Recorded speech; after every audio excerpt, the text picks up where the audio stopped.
Akşam oluyor. Çadırımı kurdum. Şimdi de biraz keyif yapmak için yakacak bir şeyler toplama zamanı.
Şu anda donuyor gibi bir yüz halim var. Doğrudur. Çok üşüdüm. İnanılmaz üşüdüm. Ama çadırdan çıkınca çok üşüdüm. Yani çadırdayken tulumun içinde falan değil. Çadırdan çıkınca çok üşüdüm. Zaten az uyumuştum. Onun da etkisi var sanıyorum ama dışarısı şort ve tişörtle durulacak gibi değil. Tişörtle uyumuştum. Altımda da şort var. Ve işte tulumun yanında başka bir şey yoktu. Sadece çadırın içindeydim. Fena değildi. Güzel, keyifliydi. Serindi ama tulumdan elini falan çıkartınca üşüdüğünü hissediyordun ama dışarının bu kadar soğuk olacağını tahmin edemiyordum. Arabayla kamp yerimin arasında yaklaşık herhalde burası 100 metre civarında bir yer var. O 100 metreye gidene kadar inanır mısınız? Dondum. Bu üzerimdeki eşofman üzeri arabanın içindeydi ve dondum. Umarım hasta olmam. Şimdi kahvaltı hazırlayalım. Yumurta kıracağım. Kavurmalı bir yumurta yapalım bakalım.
Pek tedariksiz geldim bu sefer.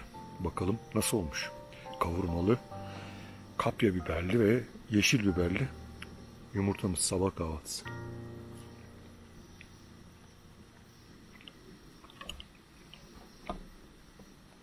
Bir MasterChef kadar değil.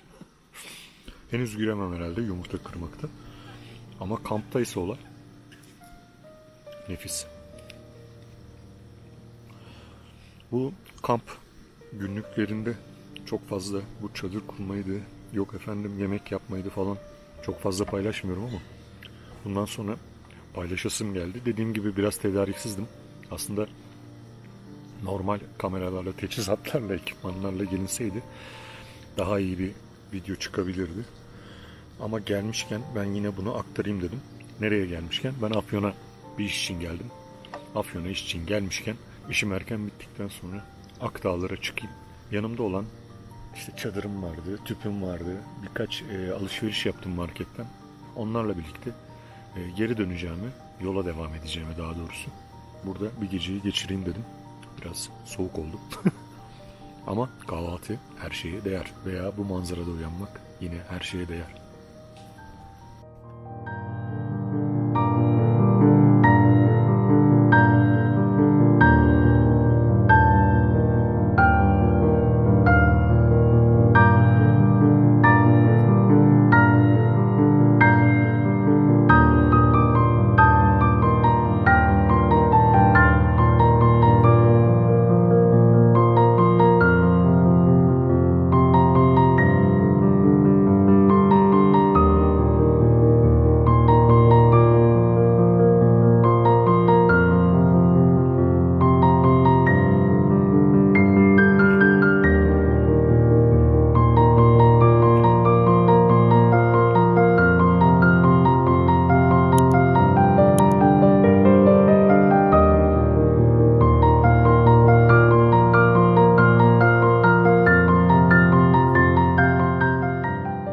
Nefis bir yerde uyandım bugün.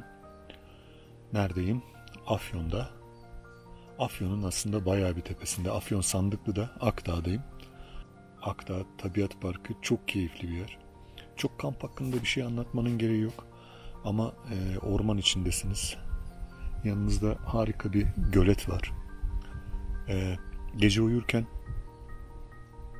enteresan sesler duyuyorsunuz. Çünkü bir ormandasınız. Çok yüksektesiniz. Aslında bakarsanız burası bir kış ormanı. Kış ormanı tabiri biraz garip kaçabilir aslında. Ama kış ormanı şöyle bir şey. Çok soğuk burası. Normal şartlarda Antalya'dan İstanbul'a, İstanbul'dan Antalya'ya gittiğinizde Afyon'da mola verdiğinizde yaz ortasında bile Afyon serin ve soğuk olmasıyla meşhurdur.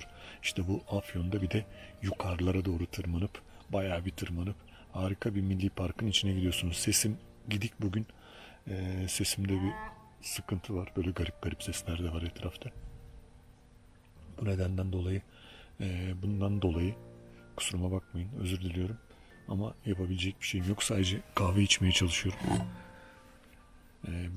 Limonlu ya da bitkisi çayı gibi bir şey içeyim istedim. Ama dediğim gibi çok tedariksiz geldim buraya. Yine de araçta, arabada yanımda bulunanlar yeterli geldi sanıyorum bu defa. Şöyle bir şey söyleyeyim. Ben aslında hani böyle kamp videoları, kamp fotoğrafları, işte kamp yazıları vesaire paylaşıyorum. Hatta Keşfet TV'nin internet sitesi, yani keşfet.tv blog, eski blog, şimdi internet sitesi, outdoor geziler, outdoor gezi rehberi, outdoor gezileri gibi kelimeler de Google'da bir numarada çıkıyor. İşte hem bu nedenle hem de keyif aldığım için kendi deneyimlerimi paylaşıyorum ben de. Videoda da paylaşmak istedim. Aslına bakarsanız genel olarak şöyle bir şey söyleyebilirim. Ben çok konformist yapıda bir insanım. Hani beni tanıyanlar çok net bilir bunu. Özellikle konaklama kısmında bazı standartlarım vardır. Bu biraz mesleğimden de geliyor. Turizmle ilgilendiğimden dolayı Türkiye'de, dünyada çeşitli yerleri görürken hep çok konforlu yerlerde kalmayı, konaklamayı tercih ediyorum. Genelde eğer evde konaklamıyorsam dışarıda işim gereği veya kendim tatil gereği başka bir yerdeysem daha çok konforlu bir şekilde konaklamayı tercih ediyorum. Ama işte bu kamplarda bu konformist yapının gerçekten konformist yapıdan gerçekten uzaklaştığım bir nokta oluyor. Aslına bakarsanız benim için çok kolay bir şey değil. Ama çok büyük keyif alıyorum. Nedeni de yaklaşık 10 sene önce, tabii 10 seneyi belki geçti mi? Geçmedi herhalde.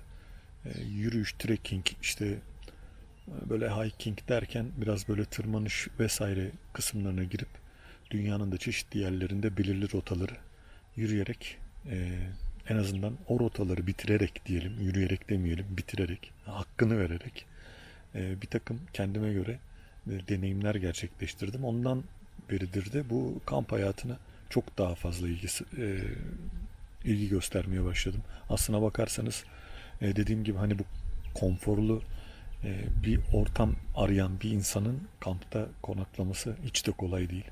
Özellikle tatil vesaire yapıyor olması. Ancak şunu söylemek istiyorum. Bugüne kadar en azından paylaştığım videolarda hani tatilde kamp yapmakla bırakın dağ başında, ormanda yalnız başına kamp yapmayı, şu milli parkta kamp yapmak bile tamamen o tatilde yaptığınız kamptan çok daha farklı bir şey. Gece uyurken inanın bana herhalde 30 kere falan, abartmıyorum ama 30 kere falan uyandım. Çok kalitesiz bir uyku geçirdim kendimce. Çünkü yanı başıma gelen hayvan ayak sesleri, solumaları vesaire böyle tamamen film sahnesi gibi. Bir de dışarıda ne olduğunu bilmiyorsunuz. Kim geziyor, nedir, nasıl bir şey. Belki de çok ufak bir şey geldi. Pıtır pıtır yürüyor. Ama öyle bir sessizlik var ki dediğim gibi burası bir kış ormanı. O yüzden bakın şu anda hani güneş açtı. Gün doğdu, güneş açtı. Sabah oldu. Hala çok büyük kuş vızıltıları, kuş cıvıltıları, kuş sesleri, kuş cıvıltıları yok. Bu da kış ormanı olmasından da kaynaklanıyor. Şu anda acayip benim böyle şortla olmama bakmayın. Çok serin bir hava var. İnsanlar hani yemek, kahvaltı için ateş yakıyorlar ama başında da ısınanlar gördüm. Şöyle bir avantaj var. Çok büyük bir metrekarede, çok büyük bir kilometre karede şu anda toplam 3 tane çadır var. Hani herkesin birbiri arası da yaklaşık 1 kilometreye yakın. O yüzden de tamamen yalnız başınasınız. Ama ben de göl kenarında kalan da tek ben varım. Herkes genelde göl kenarında yürüyüş yapıyor. Yukarılarda konaklıyor. Çünkü yukarıda tuvalet vesaire var. Bu arada bu milli parkın içerisine Akdağ Milli Park'ın, Tabiat Parkı'nın içerisine harika bir düzenleme yapmışlar gerçekten. Hiçbir şeyden hem uzaklaşmamışlar hem de genel temel ihtiyaçları bir şekilde sağlamışlar. Piknik yapmak isteyenler ve kamp yapmak isteyenler için, hafta sonunu geçirmek isteyenler de burayı çok kalabalık yapıyormuş. Ben dediğim gibi hafta içi geldim. Afyon'da bir işim vardı. Ve Afyon'da işim olduktan sonra da şimdi Akdağ'da göle karşı kahvemi içiyorum. Devam edeceğiz. Biraz size etrafı tanıtayım.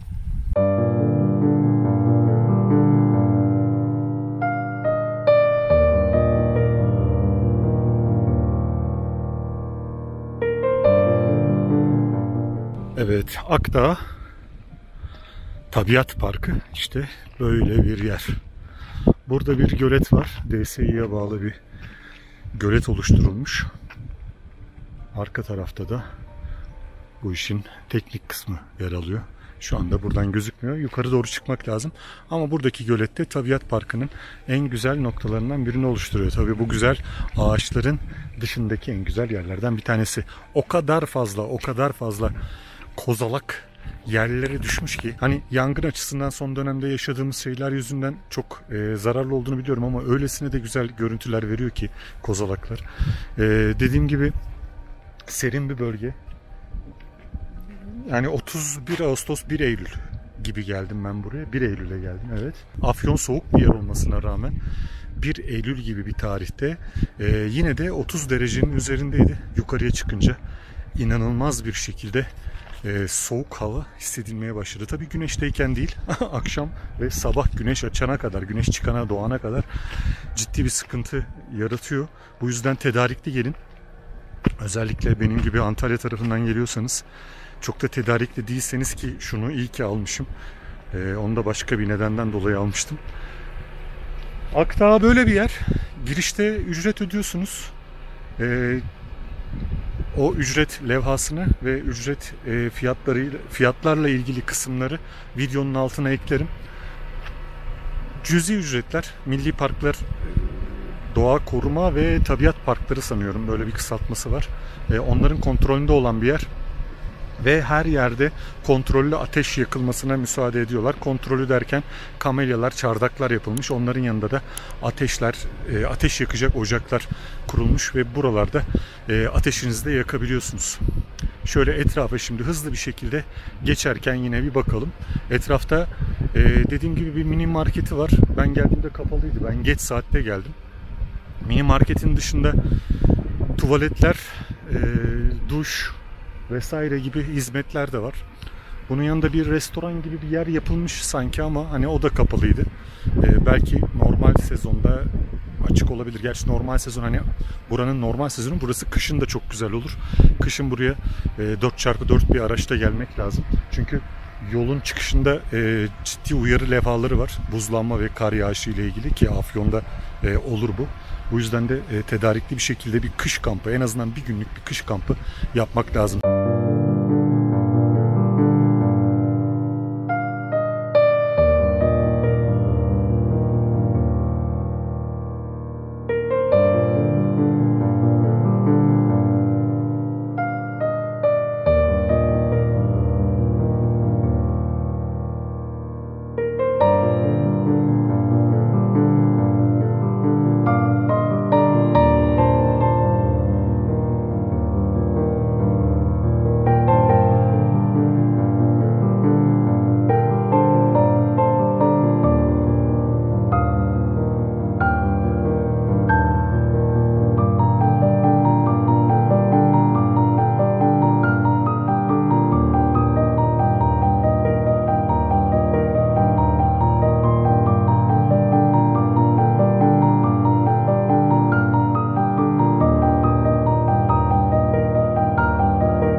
Özellikle Antalya'ya geldiğinizde, Antalya'dan burası yaklaşık olarak 2,5-3 saat civarında sürüyor.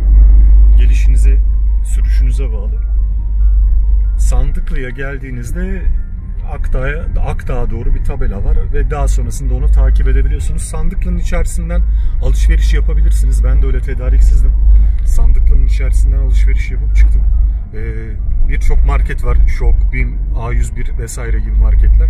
Oradan alışverişinizi yapıp yukarıya çıkabilirsiniz. Yukarıda dediğim gibi market vesaire olmasına rağmen ben açık yakalayamadım. Biraz da geç gelmemden dolayı sanıyorum. Ama çok keyifli bir yer.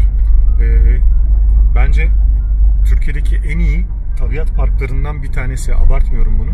Sadece gece o gelen hayvanların neler olduğunu çok hakim olmadığım bir konuydu. Çünkü Akdağ'ı araştırmamıştım. Buradaki flora faunaya hiç bakmamıştım. Aşağıda da doğal hayatı zenginleştirmekle ilgili çalışmalar yapılıyor. Yani hayvan yetiştiriciliği, yaban hayatını korumayla ilgili yetiştirme kısmı da devam ettiğinden dolayı hani her tür hayvanın burada bulunması doğal tabii. Ama birçok insanın bölgeye gelmesi, bölgede piknik yapması, biraz sonra, öğleden sonra insanlar buraya gerçekten doluşuyor. Akşam üzeri, hatta akşama kadar kalabalık eksik olmuyor. Kalabalık derken öyle yoğun bir kalabalık değil aslında, ama bu göl ve sessizlikten dolayı 7-8 ailenin olması ya da 7-8 masanın orada çardakta, kamelyada oturması bile inanılmaz bir gürültü ve ses yaratıyor. Sanki çok kalabalık zannediyorsunuz ama değil. Bir de eğer aranızda, zannetmiyorum öyleleri var mı, ama şu arabayla gelip arabanın müziğini açıp cangır cangır bu sessizlikte insanların kafa dinlemek için geldiği bu sessizlikte o müzikleri bağırta bağırta çalmanın hiçbir anlamı olduğunu düşünmüyorum. Gerçekten çok sıkıcı ve çok çirkin gözüküyor. Eğer buna engel olabilirsek, buranın işletmeciliğini yapan kişileri de, yani sonuçta Doğa Koruma ve Tabiat Parkı Müdürlüğü mü oluyor artık bilmiyorum. Ama Milli Parklar Müdürlüğü'ne bağlı. Sonuçta Tarım Orman Bakanlığı'na bağlı. Bu müzik olayı tamam güzel, hepimiz müziği, eğlenceyi seviyoruz ama her arabadan ayrı ayrı böyle garip garip parçaların bangır bangır bağırması buranın bütün ambiyansını da yok ediyor. Akdağ Tabiat Parkı'na gidiş yolu tamamen böyle parke kaplama. Eski Arnavut kaldırımlarına benzeyen bir kaplama. Sanıyorum bu buzlanma ve kar, soğuk hava yüzünden böyle bir şey tercih edilmiş. Ama belli bir güzellik de getirmiş. Tabii yol biraz dar ve çok fazla virajlı doğal olarak. Bayağı bir yükseğe çıkıyoruz çünkü. Bunun yanında harika bir manzarayla birlikte yol alıyorsunuz. Bir tek eksik yine bu yol esnasında şu kenarlarda birkaç seyir terası gibi yer yapılabilirdi belki. Fotoğraf çekmek veya işte etrafı seyretmek için. Onlar biraz eksik gibi. Ama tabii hala geç kalınmış bir şey yok. Birçok hala yapı buralara kondurulabilir. Bayağı da güzel olur bence. Evet, Akdağ Tabiat Parkı ile ilgili birkaç küçük konuyu daha belirterek size veda edeyim bu videoda. Zaten ekstradan bonus bir video oldu bu. Şöyle, Akdağ Tabiat Parkı'nda girişte ücret ödüyorsunuz. Dediğim gibi milli parklarla ilgili ücretler zaten sitelerinde de yazıyor. Sürekli değişiyor. Onu biraz önce de belirtmiştim. Videonun altında linkini bırakırım Akdağ Tabiat Parkı'nın. Oradan güncel olarak gitmek isteyenler yine bakabilirler. Bunun dışında daha önemli bir şey, yukarıda yani Akdağ'da internet ve telefon yok, çekmiyor. Bu kimileri için çok önemli olabilir. Keza benim için de çok önemliydi. Ben birkaç tane yerde tam çıkarken okuduğumda belirli yerlerde çektiğini söylüyorlardı ya da yazmışlar. Onları okudum. Ama yine internetteki bilgi kirliliği arasında kaybolup giden, güncel olmayan bir bilgiymiş. Yukarıda en güncel şekilde söylüyorum, internet ve telefon çekmiyor. Bununla ilgili sıkıntı bence büyük. Bir taraftan da güzel tabii ama hani bunu bilmeden gittiğinizde, hazırlıksız olduğunuzda yakınlarınıza haber vermek kısmıyla ilgili vesaire ya da işlerinizle ilgili bir takım aksaklıklar yaşayabilirsiniz. Bu da önemli konulardan bir tanesi. Bugün Keşfet TV olarak bonus videosu diyelim buna. Kamp yerlerinde Akdağ Tabiat Parkı'ndaydım. Güzel bir yer. Belki Akdağ ile ilgili anlatılacak daha fazla şeyi başka bir dönemde daha anlatırız. Gerçekten çünkü beni kısmen etkiledi. Hani tabiat parkları, milli parkların arasında gerçekten ön plana çıkan noktalardan bir tanesi olmuş burası. Bakımlı bir yer. Sadece hiçbir görevlinin olmaması, etrafta hiçbir yetkilinin olmaması biraz sorun gibi gözüktü bana. Onun dışında da herhangi başka bir sorun yoktu. Keşfet TV'de bugünlük bu kadar. Bakalım gelecek videoda neredeyiz? Ben Erkut Özen. Hoşçakalın.